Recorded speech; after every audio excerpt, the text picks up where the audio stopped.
તો વિરામ બાદ આપનું સ્વાગત છે। આગળ સમાચારોમાં વાત કરીએ તો સંરક્ષણ પ્રધાન રાજનાથસિંહ વડોદરાની મુલાકાતે હતા। સાદલી ગામમાં યુનિટી માર્ચ કાર્યક્રમમાં તેઓએ નિવેદન આપ્યું છે। તેઓએ કહ્યું કે જવાહરલાલ નહેરુ અયોધ્યામાં બાબરી બનાવવાના હતા, જાહેર ભંડોળથી બાબરી મસ્જિદ બનાવવા માંગતા હતા। સરદાર પટેલે બાબરી મસ્જિદના નિર્માણને અટકાવ્યું હતું। સરદાર પટેલ ઉદાર અને ન્યાયી નેતા હતા। સાથે જ રાજનાથસિંહે કહ્યું કે સરદાર પટેલે ક્યારે તૃષ્ટિકરણની રાજનીતિ નથી કરી। मेरे भाइयों, वल्लभ भाई पटेल उदार व्यक्ति भी थे। वे सच्चे अर्थों में सेकुलर थे, पंथ निरपेक्ष थे। वे तुष्टीकरण में विश्वास नहीं करते थे।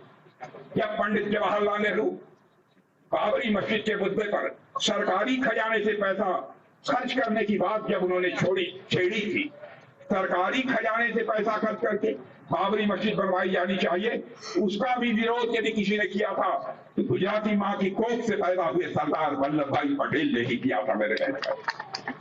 और उस समय सरकारी पैसे से उन्होंने बाबरी मस्जिद नहीं बनने किया।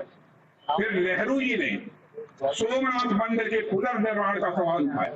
नेहरू जी ने क्या कहा कि पुनर्निर्माण का सवाल उठाया तो बड़े ही शांत भाव से सरदार ने शांत पर दृढ़ स्वर में इस बात को स्पष्ट किया कि सोमनाथ मंदिर का मामला अलग है, वहां 30 लाख रुपए जनता ने दान दिए हैं, एक ट्रस्ट बनाया गया है और इस काम में सरकार का एक कौड़ी भी पैसा खर्च नहीं हुआ है।